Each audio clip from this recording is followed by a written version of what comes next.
নেজুরা সেই সব করে অনেক উন্নয়ন হওয়ার দরকার ছিল, কিন্তু এখানে ঘাসপালা মালাতে ভরা, কিন্তু সেভাবে বললেও জায়গাটা উন্নয়ন না।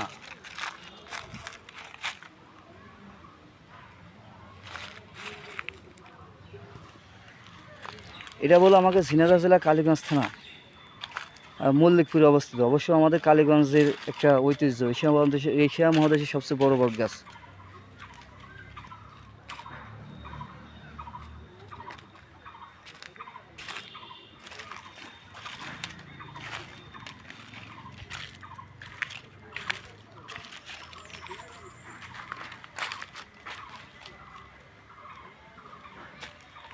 যাই হোক, কালীগঞ্জ থেকে ছুটে আসা এশিয়া মহাদেশের সবচেয়ে বড় বট গাছ দেখার জন্য এই মল্লিকপুরে বেশ কিছুদিন যাবতীয় মনে মনে করছি যে মল্লিকপুরে আসবো বট গাছ দেখার জন্য। আমার মনে আছে 2004 সালে একবার এসেছিলাম, আজকে আবার আসলাম, তখন মেলা